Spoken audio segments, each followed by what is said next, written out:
સેઠ KT high school Khedbrahma તથા one વિભાગ દ્વારા તારીખ 11/1/2025ના રોજ કરુણા રેલી યોજાઈ।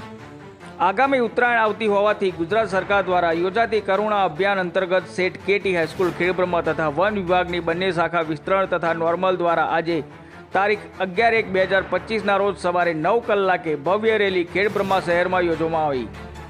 આ રેલી સેઠ કેટી હાઈસ્કૂલથી નીકળી ખેડબ્રહ્મા શહેરના મુખ્ય માર્ગો પર ફરી હતી। આ રેલીને ખેડબ્રહ્મા કેળવણી મંડળના મંત્રી શ્રી શૈલેષકુમાર પી મહેતાએ પ્રસ્થાન કરાવ્યું હતું। આ પ્રસંગે કેળવણી મંડળના ઉપપ્રમુખ કનુભાઈ કે પટેલ તથા શાળાના પ્રિન્સિપાલ વિભાસકુમાર રાવલ તથા કપિલકુમાર એચ ઉપાધ્યાય, વન વિભાગ નોર્મલના RFO AL ભાટી તથા વિસ્તરણના RFO NA ચૌધરી સાહેબ તથા તેમના સ્ટાફના મિત્રો તથા જીવદયા ખેડબ્રહ્માના સભ્યશ્રીઓ ઉપસ્થિત રહ્યા હતા। રેલીમાં બાળકોએ ચાઇનીઝ દોરી ન વાપરવા તથા પક્ષીઓ બચાવવા માટે સ્લોગન ઉચ્ચાર્યા હતા। રિપોર્ટર જયેશ ઠાકોર સાથે શૈલેષ પટેલ, સાબરકાંઠા।